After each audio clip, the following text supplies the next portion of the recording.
Искам да кажа първо, че победите не са само мои, т.е. не съм победителка само аз. Това са победи на целия клуб, не съм само аз шампионка, момичетата и цялото ръководство сме шампиони на България. Това е всъщност нещо, което е колективен успех. Наистина, ние взимаме медалите, ние получаваме купите, но успеха и на всички, на госпожа Николова. Тя толкова много се грижи за нас, ама аз да кажа нещо, защото тя само такива думи ни казва, че аз е браво, малко ми стана неудобно. Наистина без нейните усилия и нейната загриженост към нас, ние няма да може да бъдем такъв колектив, защото тя ни държи просто като майка и ни обгрижва и ни прощава.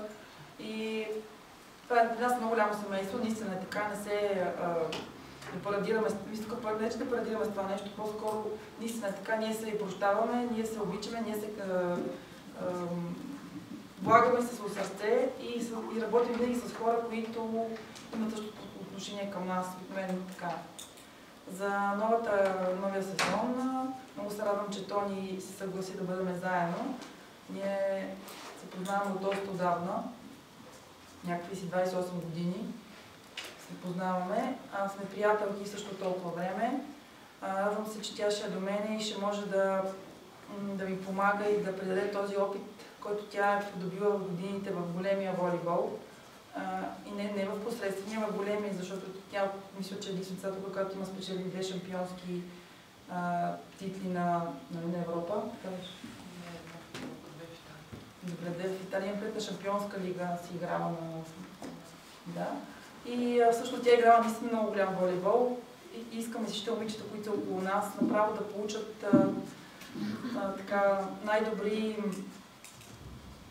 най-бързите препоръки, най-добрите препоръки, за да могат и те да стигнат до нейното ниво. В отбора има и млади момичета, които тази година получихме от детско-юношеската школа. 4 нови момичета, те са в разширения състав. Иначе ядрото се спазва същото на отбора. Имаме амбициите са ни, както знаете винаги, че просто ние играем за първо място. И това е. Искам да се занимавам с волейбол. Това е нещото, от което разбирам, може би, най-добре. И е безмислено да се седа вкъщи и нищо да не правя. По-добре е, когато имам възможност, защото за това е помощ, защото аз в момента моят приоритет си остава Елица, моята дъщеря, което не можах да направя също с сина ми, естествено, защото тогава реших, че трябва да се върна да играе, колкото и да е.